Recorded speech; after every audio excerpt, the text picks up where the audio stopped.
आपली संस्कृती, आपले संस्कार सदा राहू दे आपल्या सोबत। भारताच्या महान ग्रंथांचे आणि काव्यांचे संपूर्ण संकलन सबस्क्राइब करा तिलक।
हे मायावी राक्षस, ना तू युद्धाची घोषणा केलीस आणि ना आक्रमणाची चेतावणी दिलीस। अरे हा तर सरळ सरळ भ्याडपणा आहे, भ्याडपणा। आणि भ्याड कधी युद्ध जिंकत नसतात।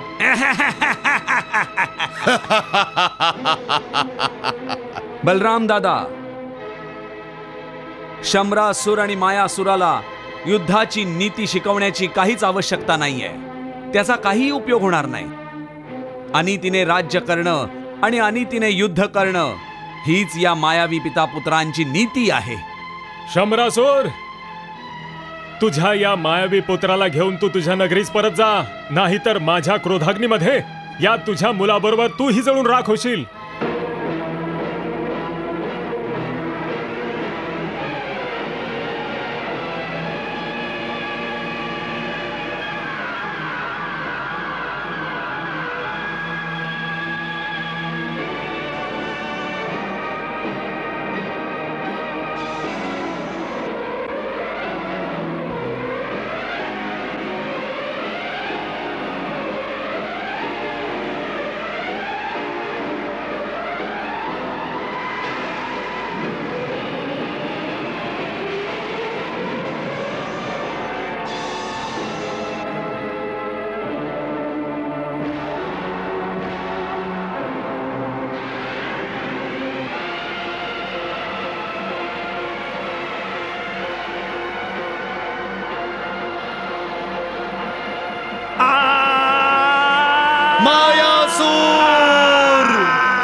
मायासूर,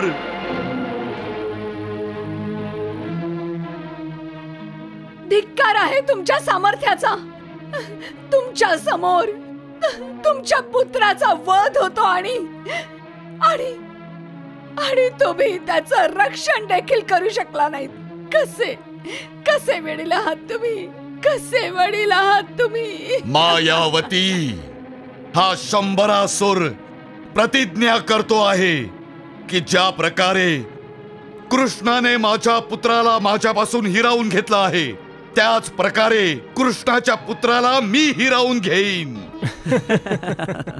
ए बाजूला हो. आण आण आण आण. अरे अरे अरे अरे काय करता आहात? अरे मी ह्याचा पिता आहे, कमीत कमी मला तरी बघू द्या आधी. कान्हा, मी तुझ्याहून मोठा आहे ना, आधी मी बघणार, नंतर तू घे याला. अरे रे रे रे माझा पुतण्या.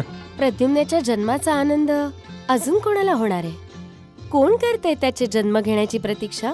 तोच देवी, तोच जो प्रद्युम्नाच्या मृत्यूची प्रतीक्षा करतोय.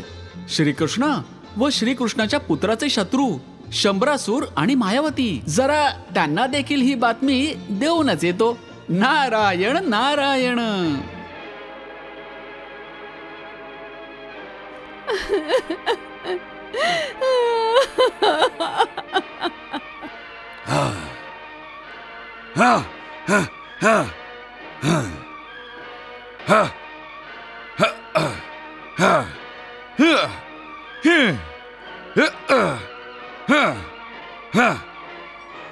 नारायण नारायण नारायण नारायण.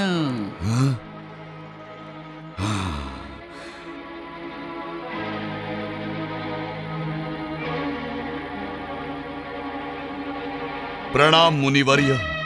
प्रणाम मुनिवर्य. पुत्रवधाचा वियोग जगातल्या कोणत्याही मातापित्यांकरता सर्वात मोठी दुःखाची बाब असते. हो मुनिवर्य, या दुःखाचं ओझ एका आईने वागव म्हटलं तरी वागवता येत नाही. एका पित्याचा तर आत्मा सुद्धा या असह्य दुःखाच्या ओझ्याने पार पिचून जातो मुनिवर्य. परंतु मायासुराच्या अस्त्रशस्त्रांपाशी अश्रू ढाळून काय होणार? तुमच्या दोघांच्याही वर्मावर दुःखाचा जो आघात झाला आहे तो अश्रूंनी थोडीच ना कमी होणार आहे. नाही मुनिवर्य, नाही. आमचं पुत्र वियोगाचं हे दुःख आम्हाला विसरायचं नाही की विसरू द्यायचंही नाही. देवर्षी, आता जाऊ द्यात आमच्या सुखदुःखाच्या गोष्टी. तुम्ही तर त्रैलोक्यात संचार करत असता. नक्कीच काहीतरी विशेष बातमी असणार जी तुम्ही आम्हाला द्यायला आला आहात. नारायण नारायण. मी तर काळाची क्रूर चेष्टा पाहून इथे आलोय की तुमच्या या राजमहालावर शोककळा पसरली आहे आणि तिथे श्रीकृष्णांच्या राजमहालात आनंदोत्सव साजरा केला जातोय. आनंदोत्सव साजरा केला जातोय? परंतु कोणत्या कारणासाठी मुनिवर्य? त्या कृष्णाने कोणत्या युद्धात विजय मिळवला आहे का? नाही दैत्यराज, नाही. नारायण नारायण. मग कोणत्या कारणाने द्वारकेत आनंदोत्सव साजरा केला जातोय? आमच्या संयमाची परीक्षा घेऊ नका, तात्काळ सांगून टाका काय बातमी आहे ती. श्रीकृष्णाची पत्नी देवी रुक्मिणींनी एका तेजस्वी पुत्ररत्नाला जन्म दिला आहे. अच्छा, तर ही बातमी आहे होय? आहे की नाही ही आनंदाची बातमी? नारायण नारायण. निसंदेह निसंदेह मुनिवर्य, ही आनंदाची बातमी आहे. याच दिवसाची तर वाट पाहत होतो मी. शंभरासूर, ही आनंदाची बातमी ऐकून तुला देखील आनंद झाला. यावरूनच तुझ्या विशाल हृदयाचा परिचय मिळतोय.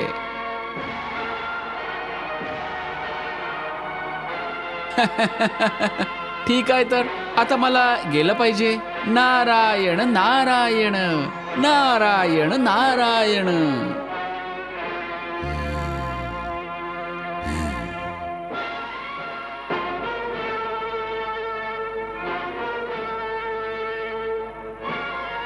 याच दिवसाच्या प्रतीक्षेत तर माझ्या तलवारीला गंज चढला होता. परंतु आता मात्र मी या तलवारीला धार लावणार आहे. हो, अवश्य लावणार आहे, परंतु पाणी शिंपडून नाही, तर कृष्ण पुत्राचं रक्त शिंपडून.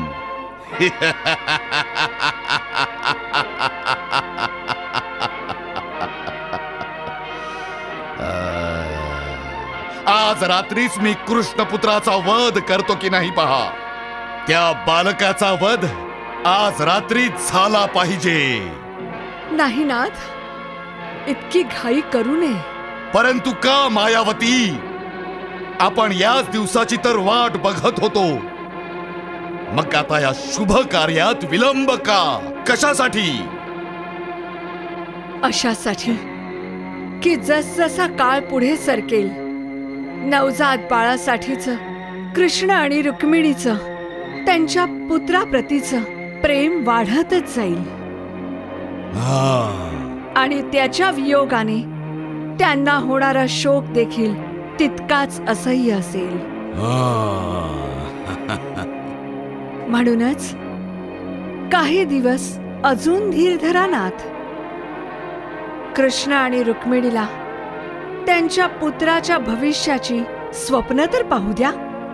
शत्रुपुत्राचं नाव तरी ठेवू देत त्यांना.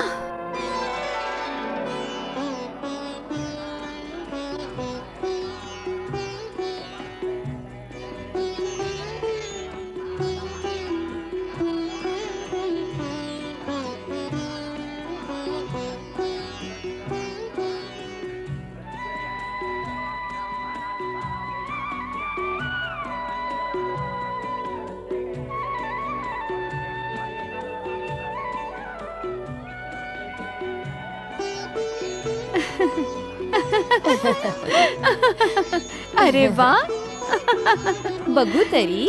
हा हा. सत्यभामा, काय करतेस? का त्रास देतेस बाळाला? अरे वा ताई, बारसं कोणाचं आहे? आपल्या बाळाचं. आणि तो झोपून राहिलाय, असं कसं चालेल? हो ताई, सत्यभामा बरोबरच बोलते. हो ना सुभद्रा? एकदम बरोबर. माझ्या भाच्याला सुद्धा तर कळलं पाहिजे ना की त्याचं बारसं होतंय. सुभद्रा,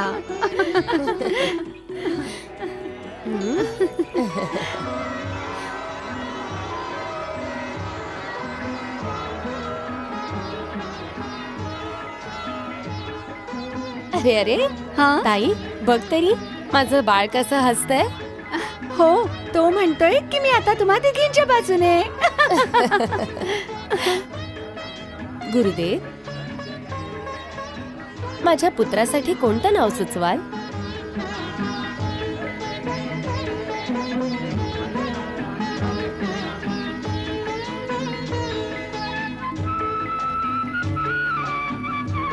अगं सत्यभामा, हा? तू आतापासूनच इतकी उतावीळ का होतेस? वहिनी, आधी गुरुदेव बाळाची जन्मकुंडली बनवतील, त्यानंतर त्याचं भविष्य कथन करतील, त्यानंतर नामकरण होईल. सुभद्रा, तू तर सगळी माहिती आधीच मिळवलीस. हो तर, ती सुद्धा तिच्या बाळाच्या आगमनाची प्रतीक्षा करते. बघा ना गुरुदेव, माझं बाळ रडायला लागलं. हो गुरुदेव, तो त्याचं भविष्य जाणून घ्यायला अधीर झालाय. मी भविष्यच ऐकवत आहे आता. आपल्या मुलाचं भविष्य तर मी जाणू नये प्रभू. आता तर थोड्याच दिवसांची सोबत आहे माझी आणि माझ्या मुलाची. आमच्या दोघांच्या भविष्यामध्ये वियोगच लिहिलाय. हा वियोग विश्वाच्या कल्याणार्थच होणार आहे देवी. हो, पण त्यासाठी एका मुलाला त्याच्या आईपासून दूर करणं खरंच आवश्यक आहे प्रभू. हेच तर विधात्याचं विधिलिखित आहे देवी. कान्हा, तुझं लक्ष कुठे? गुरुदेव माझ्या पुतण्याचं भविष्य कथन सुरू करतायत. श्री कृष्ण आणि रुक्मिणींचा हा पुत्र महावीर असेल, परमप्रतापी असेल, असुरांचा काळ असेल.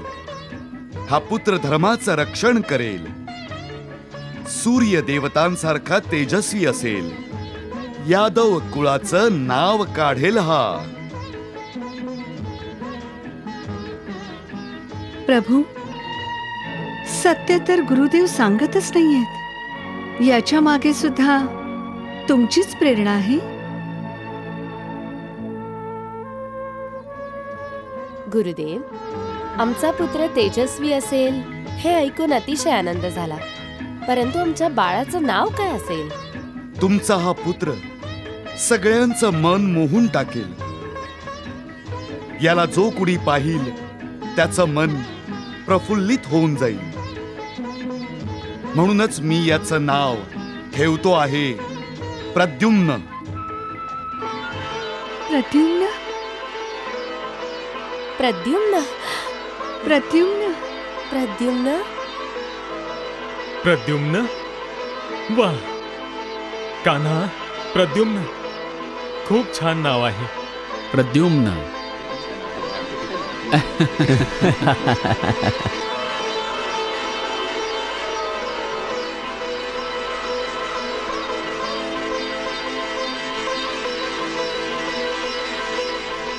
गुरुदेव, ईश्वर करो आणि शंख ध्वनी सारखं प्रद्युम्नचं नाव देखील तिन्ही लोकात दुमदुमून जावं, ज्यामुळे याच्या शत्रूंची झोपच उडून जाईल.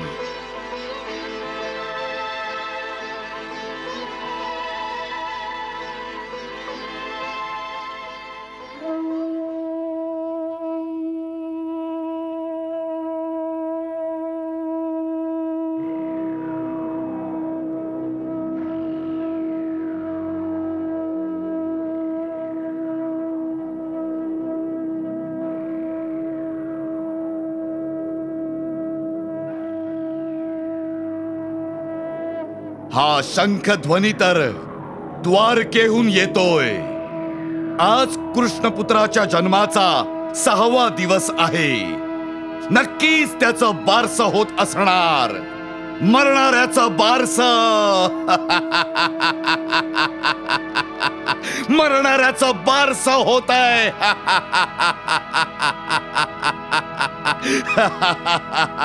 उठ मायावती, उठ.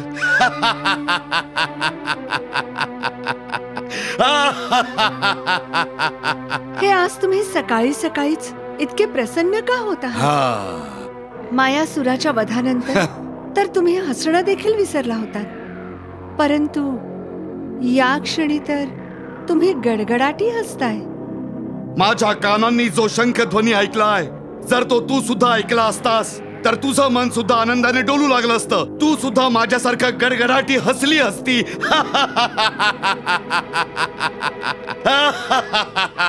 जोपर्यंत मायासुराच्या हत्येचा बदला पूर्ण होत नाही, जगातला प्रत्येक आनंद माझ्यासाठी व्यर्थ आहे. मी त्याच दिवशी आनंदाने नाचेन, ज्या दिवशी कृष्ण आणि रुक्मिणी त्यांच्या पुत्र वियोगात पाण्याविना तडफडणाऱ्या माशांसारखे तडफडतील. तडफडतील, अवश्य तडफडतील. मी त्यांना तडफडायला लावेन. द्वारकेच्या राजमहालातून येणारा हा शंखध्वनी जो तू आता ऐकू शकत नाहीयेस, मला कृष्णपुत्राच्या अपहरणाचं निमंत्रण देतो आहे. आज कृष्ण आणि रुक्मिणी त्यांच्या पुत्राचं बारस करत आहेत, शंख वाजवत आहेत, आनंद साजरा करत आहेत. परंतु उद्या ते छाती बडवतील, जेव्हा मी त्यांच्या काळजाच्या तुकड्याला त्यांच्यापासून हिरावून घेईन.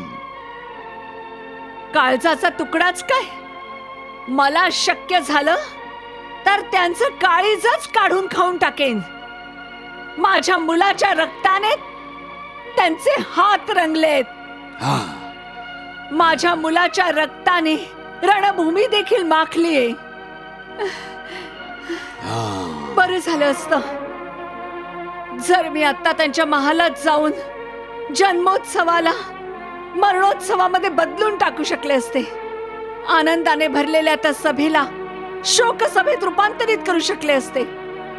बरं झालं असतं जर इतकी मायावी शक्ती माझ्या जवळ असती. मायावी शक्ती तर तुझ्या जवळ आहेच मायावती. विसरलात का मायावी राक्षसाला, जो आपला दास आहे? तो त्याला हवं ते रूप धारण करू शकतो. जर लपावसं वाटलं तर अंधारात अंधार होऊन आणि उजेडात उजेड होऊन लपू शकतो. इच्छाधारी राक्षस आहे तो. मग त्या मायावी राक्षसाला लगेचच बोलावून घ्या नाथ. तुमच्या आज्ञेने आज मी त्याला आदेश देईन की द्वारकेच्या राजमहालात जा आणि कसं द्वारकेच्या भविष्यातील राजकुमाराला इथे घेऊन ये. हे मायावी राक्षस, तात्काळ आमच्या समोर प्रकट हो, प्रकट हो, प्रकट हो, प्रकट हो, प्रकट हो.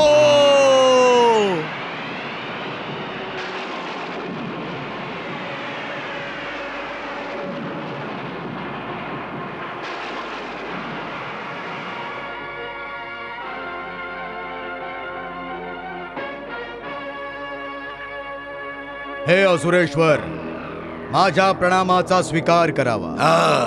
आलास तू मायावी. हो असुरेश्वर, तुम्ही माझं का स्मरण केलंत? काय पाताळात भूकंप घडवायचा आहे का पृथ्वी लोकाला पाताळात ढकलून द्यायचंय?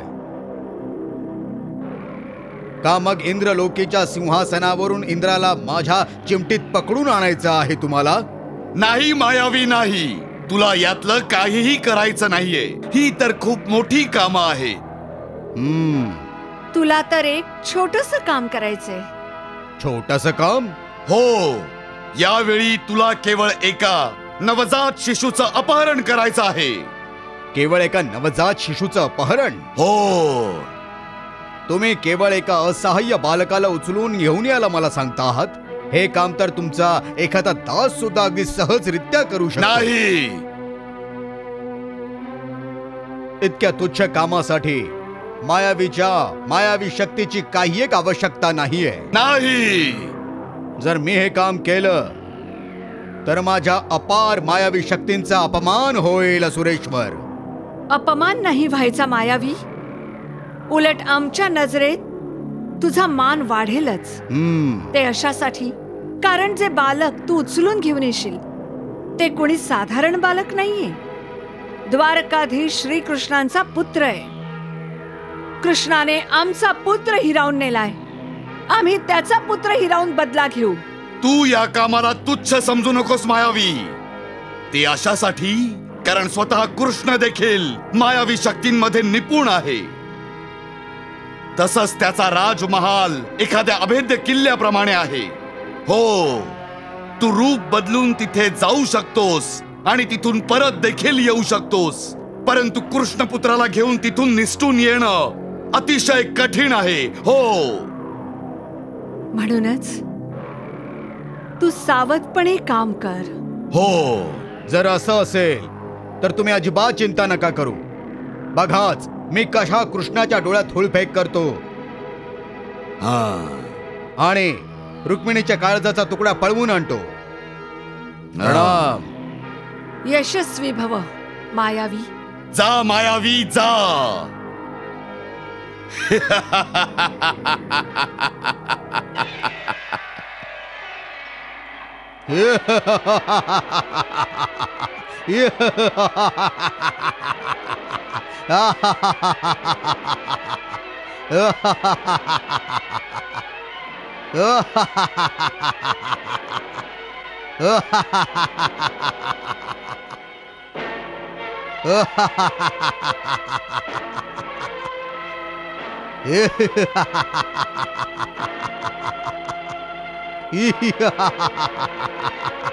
तर द्वारकाधीश या तुच्छ नगरीचे राजे आहेत.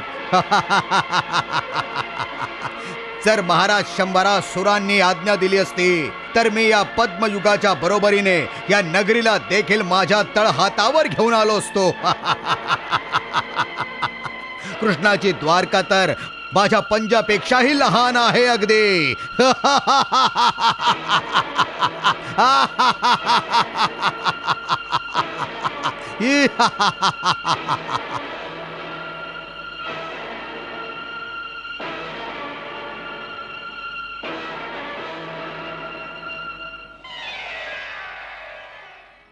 मुनिवर, मायावीच्या हास्याने मला खूप भीती वाटते. तो दुष्ट प्रद्युम्नला त्रास तर नाही देणार ना? देवी रती, तुम्ही का उगाच चिंता करतात? हा मायावी राक्षस विधात्याच्या विधिलिखित नाही बदलू शकत. तुम्हाला तर ठाऊकच आहे की शंभरासुराचा वध करण्यासाठीच तर प्रद्युम्नने जन्म घेतला आहे. त्यामुळे प्रद्युम्नचा हा असुरच काय, स्वतः शंभरासूर देखील काहीही वाकडं करू शकत नाही. ठाऊक आहे मला, पण का कोण जाणे, मन साशंक होत आहे. निश्चिंत असा देवी, निश्चिंत असा. ज्या घरात स्वतः श्रीकृष्ण, बलराम व अर्जुन सारखे महावीर असतील तिथे हा दानव स्वतःचा मृत्यू बघण्याव्यतिरिक्त अजून काहीही करू शकत नाही. ईश्वर करो तुमचं कथन सत्य होवो. नारायण नारायण.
पार्थ ऐका. बाळाच्या रडण्याचा आवाज येतोय. अगं तो आपला प्रद्युम्न असेल. भूक लागली असेल. दूध मागत असेल रुक्मिणी वहिनींकडे. नाही हा आवाज रुक्मिणी वहिनींच्या दालनातून येत नाहीये.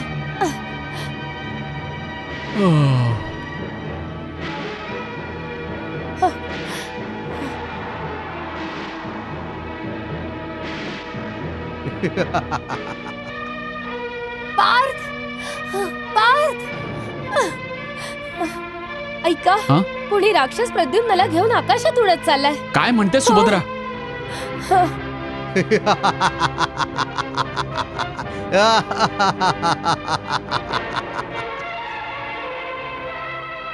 दादा वहिनी दादा उठा. कोणी राक्षस प्रद्युम्नला घेऊन चाललाय. दादा उठा. कोणीतरी प्रद्युम्नला घेऊन चाललंय. आता मी द्वारकाधीशांच्या टप्प्यात येणं शक्यच नाही. आता मला कोणीही पकडू शकत नाही.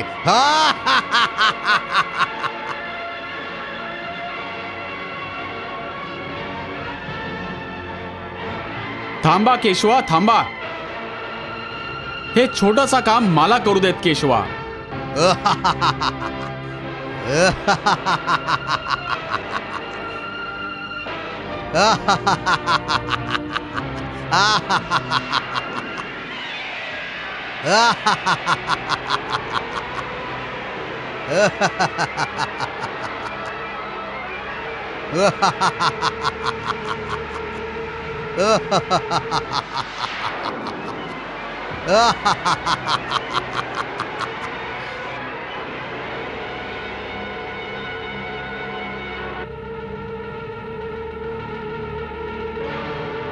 हे मायावी राक्षस, मी तुला चेतावणी देतोय की प्रद्युम्नला सोडून दे, नाहीतर मी क्षणाभरातच तुला यमलोकी धाडेन.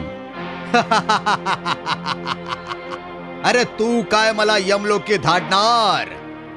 हे घे.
अर्जुन भाऊजी.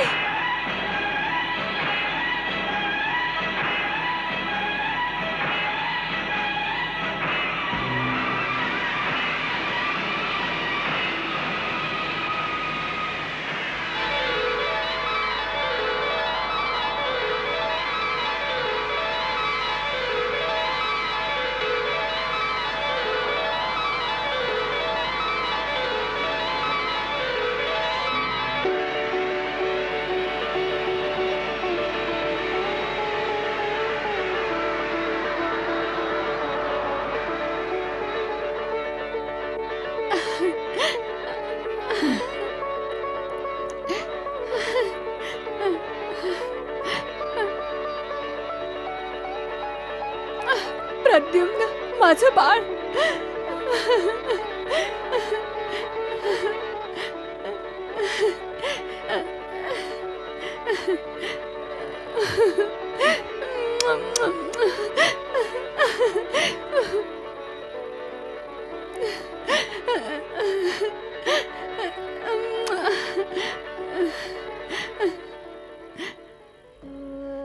माझं बाळ ते, माझं बाळ ते, माझं बाळ. अरे अरे अरे, हे काय? तुमच्या डोळ्यात अश्रू? हे अश्रू नाहीयेत भगवान, ममतेची ती गंगा आहे ज्यात आलेल्या अश्रूंच्या महापुराला मी सर्वांसमोर न जाणो किती वेळ थोपवून धरलं. परंतु तुम्ही हे का विसरता आहात की तुम्ही कोणी साधारण आई नाही आहात. तुम्ही जगन्माता आहात, देवी आहात, आणि देवीला असं रडणं शोभून दिसत नाही. स्त्रीची सर्वात मोठी शोभा तर तिची ममता असते भगवान. ममतेहून श्रेष्ठ तर या जगात कोणतीही भावना नाहीये. देवी असून सुद्धा मी हे कसं विसरू शकते की मी एक स्त्री आहे जिच्या अंगणात ममता नांदते. आणि प्रत्येक स्त्री ममते पुढे विवश होऊन जाते. मी सुद्धा ममते पायी हतबले, कारण या क्षणी मी मनुष्य अवतारात आहे. मला हे पाहून आनंद वाटतोय की एक देवी ममतेच्या ओझ्याने वाकली आहे. ममता ओझं असू शकत नाही भगवान. स्त्रीला 100 मुलं जरी झाली ना तरी त्या सर्वांचं ओझं सहन करून देखील आनंदीच राहील. तुम्ही कदाचित ही भावना या कारणाने समजू शकत नाही कारण तुम्ही स्त्री नाहीत. देवी, तुमची ही ममतेची भावना पाहून मनोमन असं वाटतंय की तुमच्या पुढे नतमस्तक व्हावं. तुम्ही बरोबरच बोलला होतात की ममतेहून श्रेष्ठ आदरणीय भावना दुसरी कोणतीही नाहीये. ममतेच्या याच भावनेने तर मला दुःखी केले आहे. आज प्रद्युम्न एका संकटातून वाचलाय, उद्या एखादं दुसरं संकट येईल. तुम्ही देवी आहात आणि देवी या नात्याने तुम्हाला व्यवस्थित ठाऊक आहे की प्रद्युम्नचा जन्म कशासाठी झाला आहे आणि त्याच्याबरोबर भविष्यात कोणकोणत्या घटना घडणार आहेत. याच घटनांच्या कल्पनेने तर मी भयभीत आणि चिंतित होऊन जाते भगवान. देवी, चिंता करू नका. चिंता चिते समान असते ज्यात सर्व आनंद जळून राख होऊन जातो. आणि प्रद्युम्नच्या बाबतीतली तुमची चिंता तर अकारण आहे, कारण जे काही होणार आहे ते चांगलंच होणार आहे. कान्हा,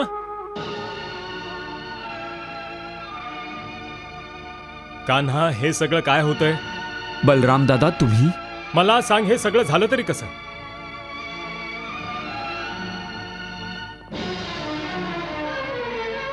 माझ्या पुतण्याच्या सुरक्षिततेची तुला जराही काळजी नाही.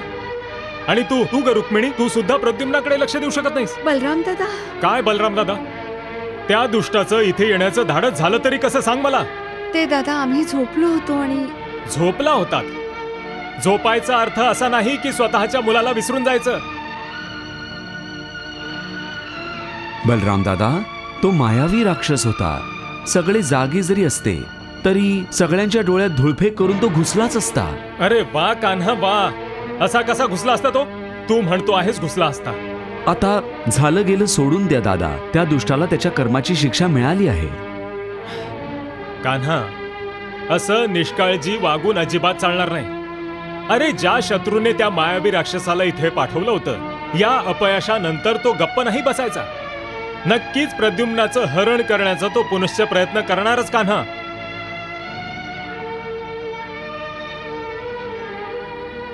तुम्ही दोघं भले झोपी जा, पण मी माझे डोळे जराही मिटणार नाहीये. माझ्या पुतण्याच्या सुरक्षेसाठी मलाच काहीतरी करावं लागेल. असंभव, असंभव, हे कधीही होणं शक्य नाही. गुप्तहेर, तुला नक्कीच काहीतरी भ्रम झाला आहे. नाही महाराज, माझी सूचना अगदी खरी आहे. मायावीने त्याच्या मायेने कृष्णपुत्राचं हरण केलं होतं. परंतु काय? परंतु महाराज, स्वतः कुंतीपुत्र अर्जुनाने त्याच्या धनुर्विद्येने मायावीचं मायाजाल तोडून त्याची हत्या केली. माझा तर अजूनही विश्वास बसत नाहीये गुप्तहेर की मायावीची हत्या झाली आहे. परंतु महाराज, या कटू सत्याच्या सत्यतेला मानावंच लागेल. जर का मायावी असफल झाला तर याचा अर्थ असा नाहीये की 100 असुर असफल झाला आहे. कृष्णपुत्राचं अपहरण होणार आणि अवश्य होणार. हा,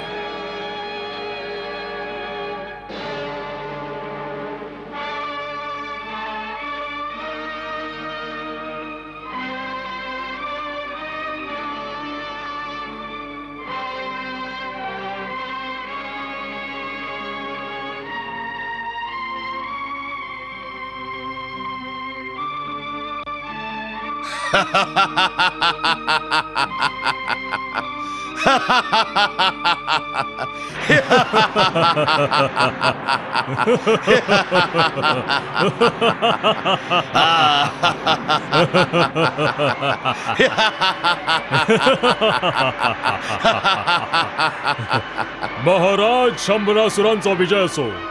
प्रलयासूर तुम्हाला प्रणाम करतोय महाराज. विजयी भव. काय आज्ञा आहे महाराज? प्रलयासूर, तू द्वारकेस जा आणि वासुदेव कृष्णाच्या पुत्राचं अपहरण करून माझ्याकडे घेऊन ये. जशी आज्ञा सुरेश्वर.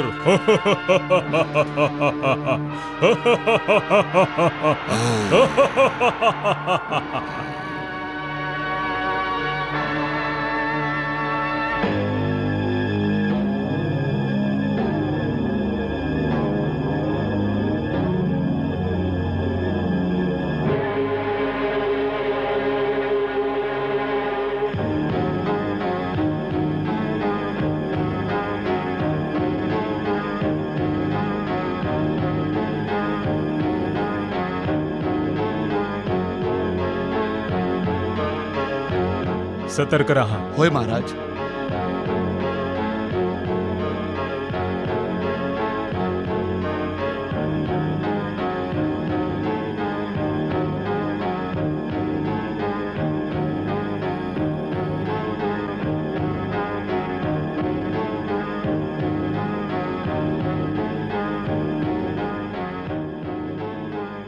ऐका, एक शिपाई त्या बाजूला पाठवा. हो. आणि तू त्या दिशेला लक्ष ठेव. ठीक आहे. त्या. होय महाराज.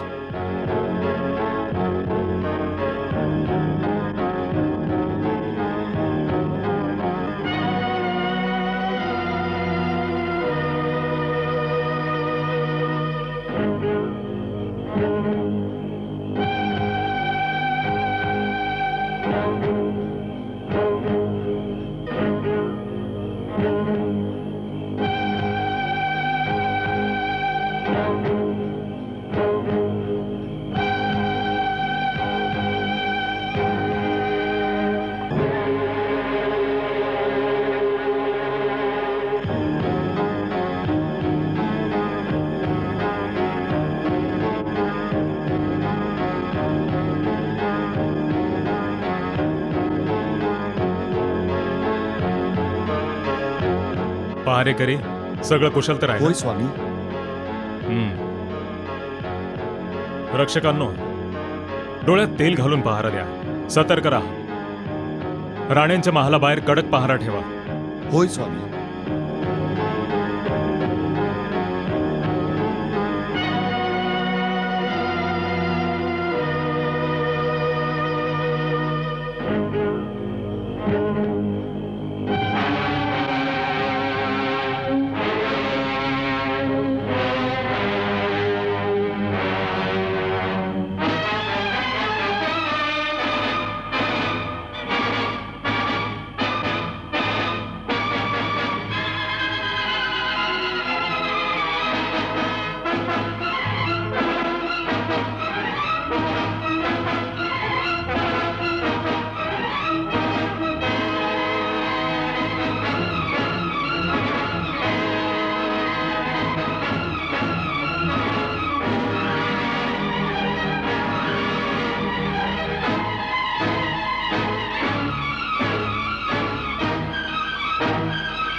वासुदेव,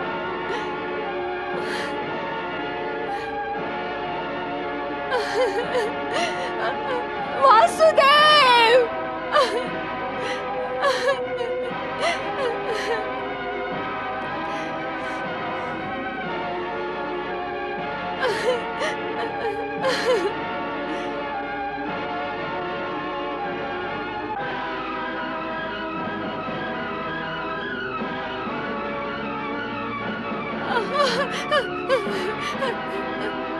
वासुदेव, अरे कुणी आहे का? वासुदेव, बघा माझ्या मुलाला तो राक्षस घेऊन चाललाय. वासुदेव, बलराम दादा, वासुदेव, बलराम दादा, वासुदेव, बघा तो राक्षस घेऊन चाललाय प्रद्युम्नाला. बलराम दादा, अरे कुणी आहे का इथे?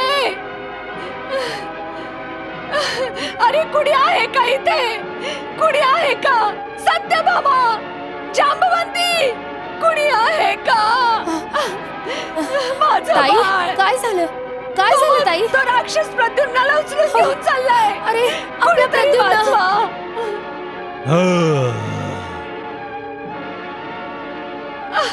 ताई, ताई, हे काय झालं? जामवंती, जामवंती, बघ ना, तो राक्षस माझ्या बाळाला घेऊन जातोय. द्वारकाधीश, वाचवा. थांब रे दुष्टा, थांब तिथेच.